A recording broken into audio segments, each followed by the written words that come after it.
अब अगला जो हमारी अगली जो विशेषता है वो है एकात्मक और संघात्मक तत्वों का मिश्रण।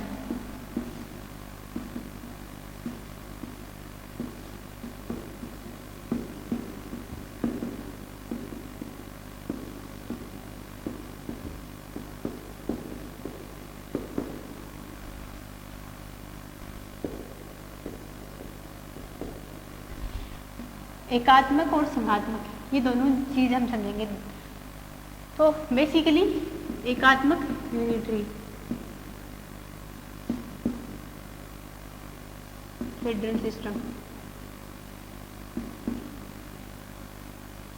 हाँ, तो यूनिटरी जो सिस्टम होता है दोनों है क्या, पहले ये देखेंगे, फिर हमारे संविधान में इसका मिश्रण किस प्रकार बनाया गया है वो दोनों बातें हम अभी डिस्कस कर लेते हैं, है ना। तो एकात्मक का मतलब ये हो गया कि केंद्र सुप्रीम होगा, केंद्र जो सरकार पूरे कंट्री को गवर्न करने की जो पावर होगी वो केंद्र में निहित होगी। क्योंकि फेडरल में क्या होता है, फेडरल में डिस्ट्रीब्यूशन ऑफ पावर रहेगा।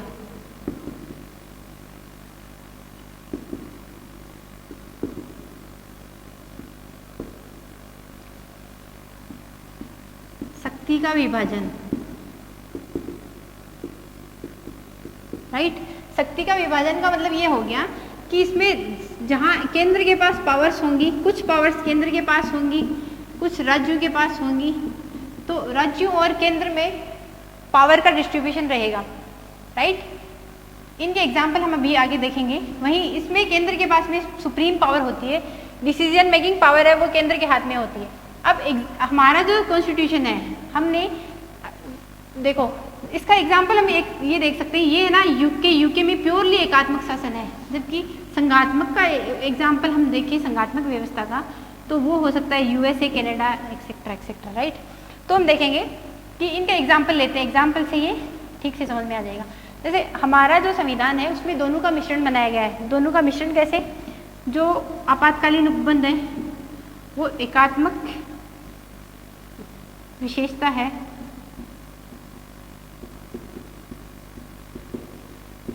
एकात्मक विशेषता इस सेंस में कह सकते हैं कि जो आपातकाल में वो सारी पावर है वो केंद्र में निहित हो जाती है, केंद्र को पूरी जो डिसीजन मेकिंग पावर है वो केंद्र के हाथ में आ जाती है, राइट।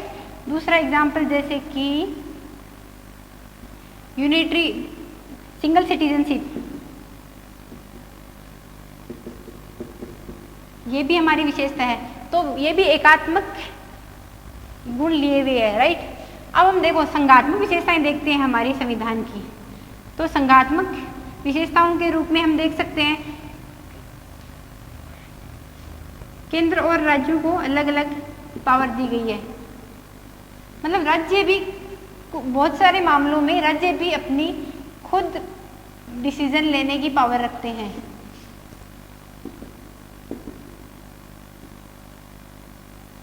है ना। दूसरा एग्जाम्पल हम लेंगे स्वतंत्र न्यायपालिका।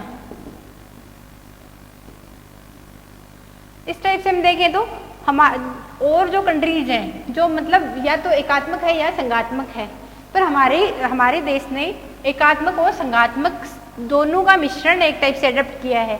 कुछ विशेषताएं हमने एकात्मकता की कुछ विशेषताएं हमने यूके के संविधान से अडॉप्ट कर ली, कुछ हमने अमेरिका और कनाडा से ले ली, राइट। चलो हम आगे देखते हैं। नेक्स्ट हमारी जो विशेषता होगी वो है, अगली जो विशेषता है वो स्वतंत्र न्यायपालिका।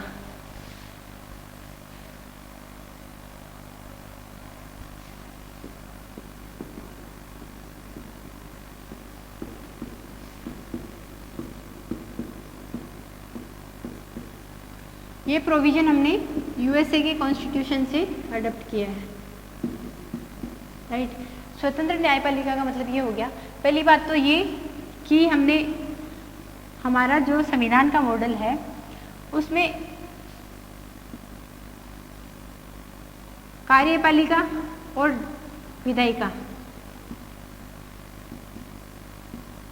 विधायिका और कार्यपालिका मिलके काम करेंगे,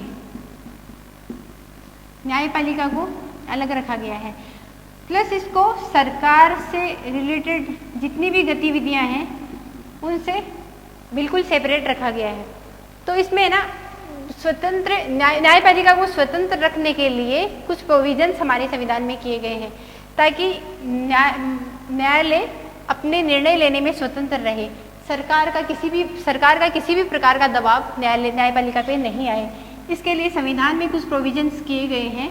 उनमें पहला प्रोविजन ये है कि हमारी जो न्यायपालिका है उसमें सुप्रीम कोर्ट हो चाहे हाई कोर्ट हो, इनके जो जजेज होंगे,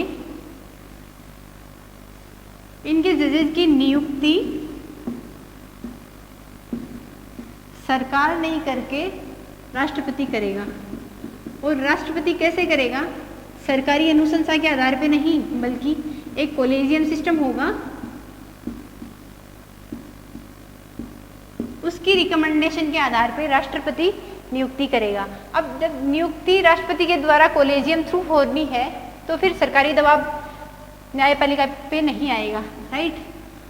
दूसरी विशेषता हम ये देख सकते हैं, इसकी जो कंडीशंस दे रखी हैं स्वतंत्र रखने के लिए, तो दूसरी ये रहेगी हमारी कि जो संसद में इसको हटाए जाने का जो प्रोसेस है, सुप्रीम कोर्ट और हाई कोर्ट के जजेस को हटाए जाने का जो प्रोसेस है वो महाभियोग थ्रू होगा। संसद में महाभियोग प्रक्रिया चलेगी।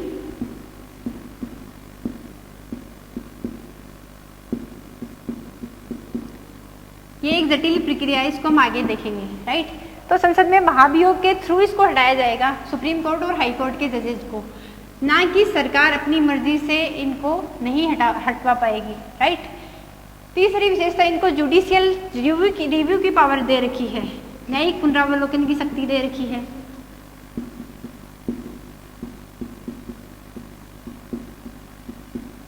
न्यायिक पुनरावलोकन मतलब ये है कि जो संसद कानून बनाएगी, कोई भी नियम, कानून, अधिनियम सरकार बनाने जा रही है, वो संविधान के उपबंध के अनुसार है या नहीं,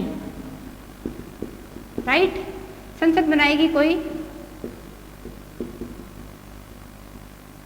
अधिनियम, वो संवैधानिक प्रावधानों के अकॉर्डिंग है या नहीं, इसकी जांच करने का राइट सुप्रीम कोर्ट के पास रहेगा। और यदि इसके अकॉर्डिंग नहीं रहा तो सुप्रीम कोर्ट को ये अधिकार है कि वो उक्त कानून को निरस्त घोषित कर दे, राइट। तो फिर इस सेंस में जब जुडिशियल रिव्यू की पावर सुप्रीम कोर्ट के पास है तो सरकार अपनी मनमानी नहीं कर पाएगी। सरकार अपने किसी दल के सेंस में कोई विधि या कानून पारित नहीं कर पाएगी, राइट। बहुमत होने पर भी मिसयूज करने से बचेगी। ये हो गई हमारी न्यायपालिका की पावर, स्वतंत्र न्यायपालिका जो हमने संविधान में उल्लेख किया गया वो आ गया। फिर हमने इसके साथ में एक आर्टिकल 32 का प्रावधान किया गया है, ये हमने देखा था। इसमें 5 रिट्स दे रखी हैं, इनका उल्लेख हम आगे जो मौलिक अधिकार पढ़ेंगे उनमें फिर से आएगा, तो हम इसको डिस्क्रिप्टिव वे में उधर देख लेंगे कि आर्टिकल 32 की न्यायपालिका के सेंस में क्या भूमिका है। अगली विशेषता हम ये देखेंगे कि हमारा जो संविधान है उसमें जो संशोधन प्रक्रिया होगी, स्टार्ट में हमने जब बुक का और जो संविधान का कंपैरिजन किया था उसमें ये देखा था कि जो बुक है उसमें जो राइटर है वो बार बार नया एडिशन निकालता रहता है। उसी टाइप से हमारे संविधान में भी संशोधन किए जाते हैं। अब तक लगभग 103 बार संविधान संशोधन हो चुके हैं, राइट। हमारा संविधान बड़ा होने के पीछे भी एक रीजन ये रहा कि बार बार इसमें संविधान संशोधन होते रहते हैं। तो हमारी अगली विशेषता है कठोरता और लचीलेपन का मिश्रण, कठोरता एंड लचीलेपन का मिश्रण।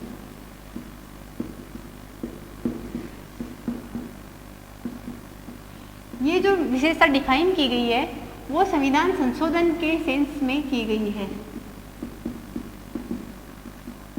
राइट। तो हम देखेंगे, पहले हम देखते हैं लचीलेपन का क्या मतलब है। लचीलेपन का मतलब यह है कि संविधान संशोधन 2 टाइप से होता है। एक होता है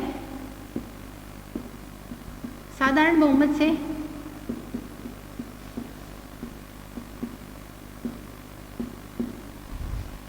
एक होता है विशेष बहुमत से।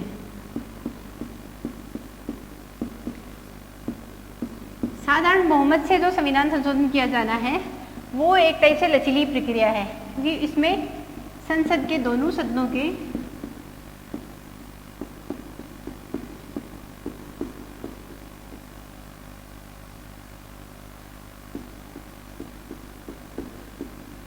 लोकसभा एंड राज्यसभा का बहुमत की आवश्यकता होती है, मतलब 50+%, राइट।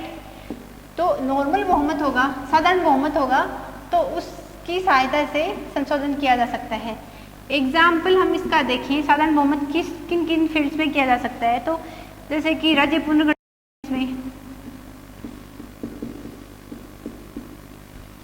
दूसरा एग्जाम्पल हमारा होगा जब किसी राज्य में विधान परिषद की स्थापना करनी हो, विधान परिषद की स्थापना या फिर उत्सादन मतलब हटाना, इनको हटाना हो, तो उस सेंस में भी साधारण बहुमत से संविधान संशोधन हो जा सकता है। तो ये एक लचीली प्रक्रिया हो गई कि कुछ मामलों में लचीले प्रक्रिया अपना के संविधान संशोधन किया जाता है। दूसरा है अपना विशेष बहुमत। विशेष बहुमत में दो कंडीशंस आती हैं।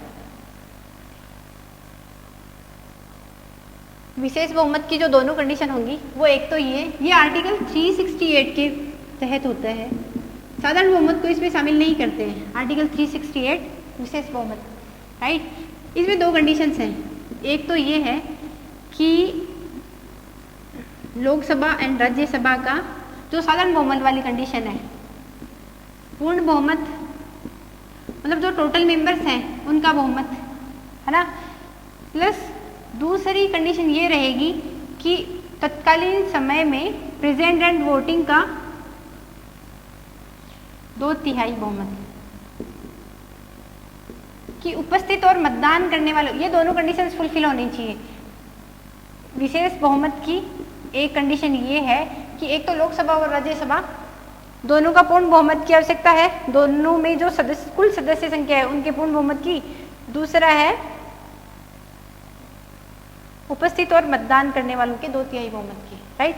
तो ये उसकी कंपेरेटिवली ये एक टिपिकल टास्क है, राइट। दूसरी जो कंडीशन है विशेष बहुमत की, वो दूसरी कंडीशन ये है कि इसमें ये तो रिक्वायर्ड है ही, ये जो कंडीशन है वो तो है ही कि लोकसभा और राज्यसभा का पूर्ण बहुमत चाहिए, प्लस प्रेजेंट एंड वोटिंग का 2/3 बहुमत चाहिए। प्लस इसके साथ में एक कंडीशन और जोड़ी गई है, वो ये कि जो राज्य की विधानमंडल है 50% राज्यों के विधानमंडलों की भी सहमति आवश्यक है।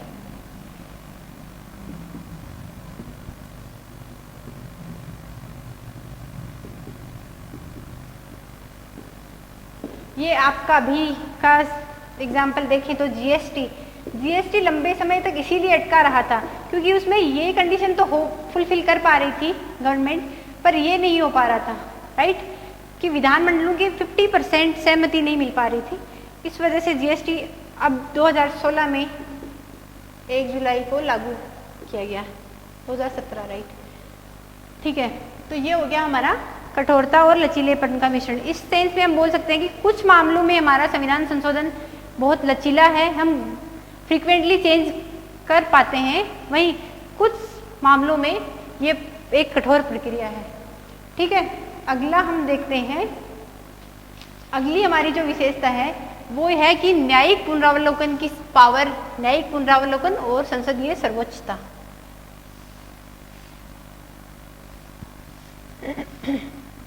सॉरी,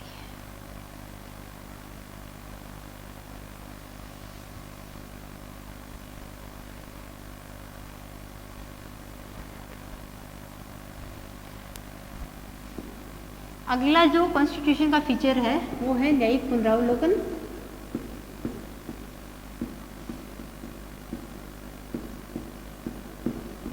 जुडिशियल रिव्यू एंड संसदीय सर्वोच्चता।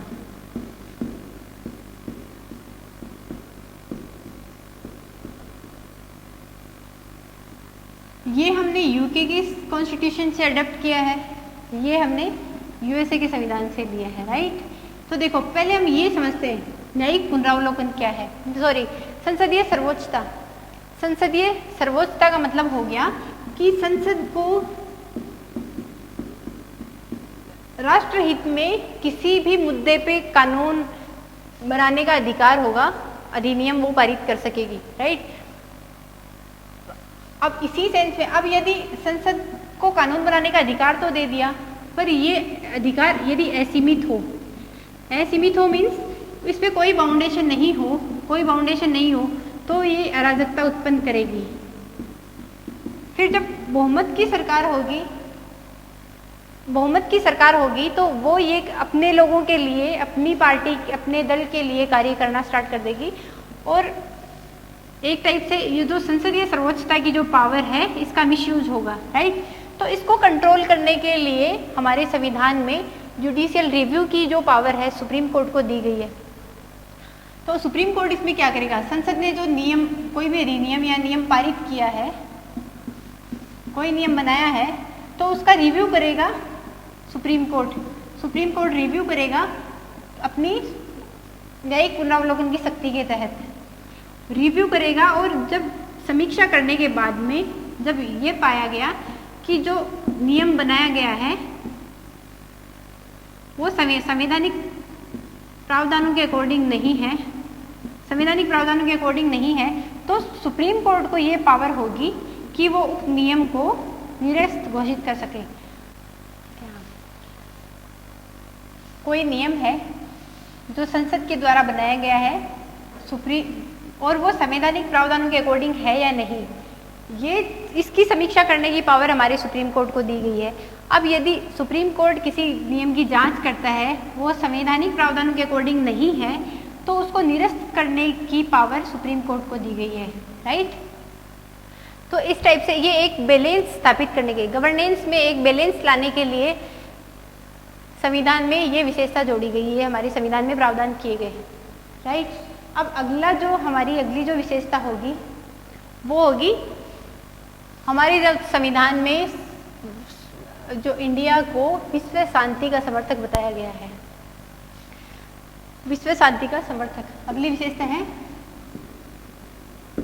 भारत विश्व शांति के लिए काम करेगा।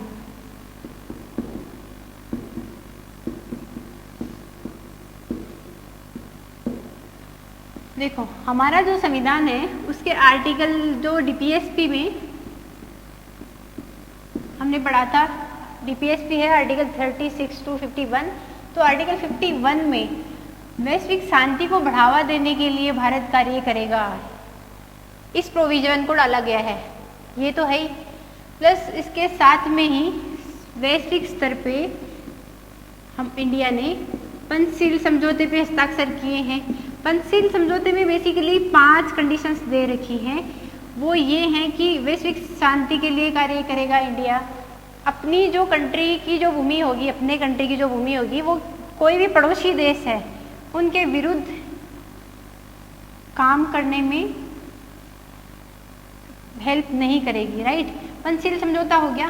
पंचशील के साथ में एक गुटनिरपेक्षता के सिद्धांत की भी पालना करता है। गुटनिरपेक्षता में ये हुआ, मतलब जो शीत युद्ध का दौर था उसमें हमारा जो वर्ल्ड था वो बाइपोलर हो गया था, राइट, 2 ध्रुवों में बट गया था। तत्कालीन समय में इंडिया ने ये डिसाइड किया कि हम किसी भी ग्रुप के मेंबर नहीं होंगे, एक टाइप से दोनों गुटों से ही निरपेक्ष रहेंगे, राइट। तो इस टाइप से विश्व शांति का समर्थन इंडिया करता रहा है स्टार्टिंग से ही। चलो अगली हम विशेषता देखते हैं। अगली हमारी विशेषता है, हमारे संविधान में आपातकालीन उपबंधों की व्यवस्था की गई है। आपातकालीन उपबंध मतलब किसी भी प्रकार का संकट आता है हमारे देश पे, तो आपातकालीन उपबंधों के थ्रू पावर सेंटर के हाथ में आ जाती है। अगला जो कॉन्स्टिट्यूशन का फीचर है वो है आपातकालीन उपबंध।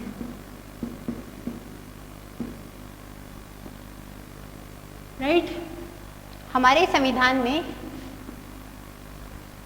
ये आपातकालीन उपबंध बेसिकली भाग 18 में वर्णित है। संविधान के भाग 18 में 25 टोटल भाग में डिवाइडेड है अपना संविधान, उसके भाग 18 में आपातकालीन उपबंध है। अब जो आर्टिकल 352, 352,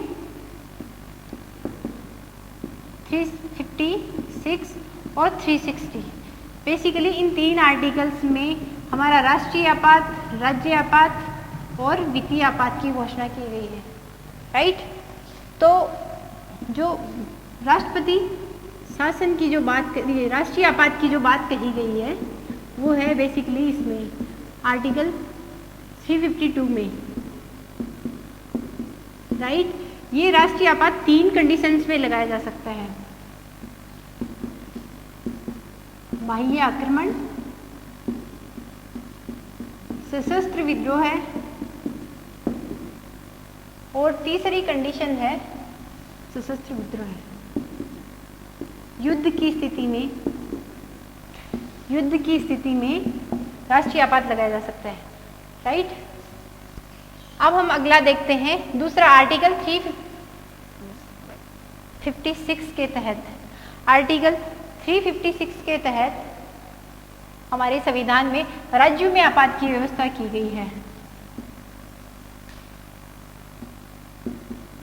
राज्य में आपात कब लगाया जाएगा?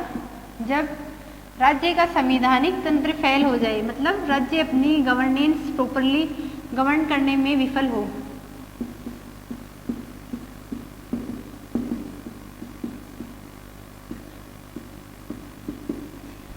संवैधानिक तंत्र की विफलता के समय राज्य में आपातकाल लगाया जाएगा। देखो, राज्य में जो आपातकाल लगाया जाएगा वो डायरेक्ट सेंटर नहीं लगाएगा।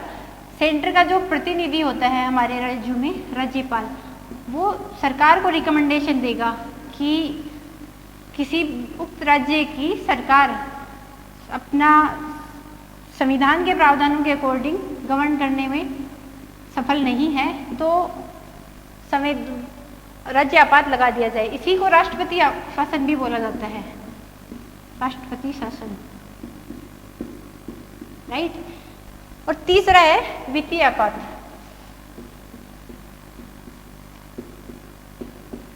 ये वित्तीय तंत्र विफल होने की कंडीशन में वित्तीय आपात लगाया जाता है। मतलब कंक्लूजन ये है कि जो तीनों कंडीशन है वो केंद्र पे डिपेंड करेगा, वो किसी भाग में या फिर पूरे देश में राष्ट्रपति शासन लगा सकता है। और वित्तीय आपात के लिए अच्छी बात यह है कि हमारे देश में अभी तक वित्तीय आपात ऐसी कंडीशन नहीं आई है कि वित्तीय आपात लगाना पड़े, और एक बार भी वित्तीय आपात नहीं लगाया गया है, राइट। अगली जो विशेषता है हमारी, अगली विशेषता हम देखेंगे वो है इकहरी नागरिकता। इकहरी नागरिकता, सिंगल सिटीजनशिप।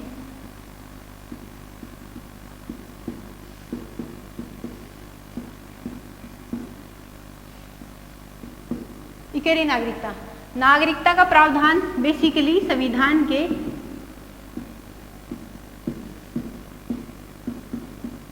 भाग 2 में आर्टिकल 5 से 11 के बीच किया गया है। इसमें पूरा डिस्क्रिप्टिव वे में ये बताया गया है कि हमें इंडियन जो सिटीजन होंगे उनको नागरिकता कैसे मिलेगी, कैसे वो अपनी नागरिकता का परित्याग कर पाएंगे, और साथ ही नागरिकता को कैसे छीना जा सकता है। तो हमारे जो कॉन्स्टिट्यूशन में हमारी इकहरी नागरिकता का प्रोविजन किया गया है, ये हमने यूके के कॉन्स्टिट्यूशन से अडॉप्ट किया है, राइट। इकहरी नागरिकता का मतलब ये हुआ कि हम दूसरी कंट्री की, किसी भी दूसरे देश की नागरिकता यदि हम ग्रहण कर लेते हैं तो ऑटोमेटिकली अपनी नागरिकता निरस्त हो जाएगी। साथ ही जो एक ही नागरिकता होगी, केंद्र और राज्य की अलग अलग नागरिकता नहीं होगी। जैसा कुछ फेडरल कंट्रीज में होता है, उनमें केंद्र की अलग और स्टेट की अलग अलग नागरिकता, दो नागरिकताएं होती है, वैसा हमारे यहाँ नहीं है, राइट। इस टाइप से हम देखते हैं जो मेन आपके कॉन्स्टिट्यूशन की जो विशेषताएं थी वो कंप्लीट हो गई हैं। तो आज के लिए ही इतना पर्याप्त है। हम अगली क्लास में प्रस्तावना देखेंगे। ओके, ठीक है, thank you, God bless you all.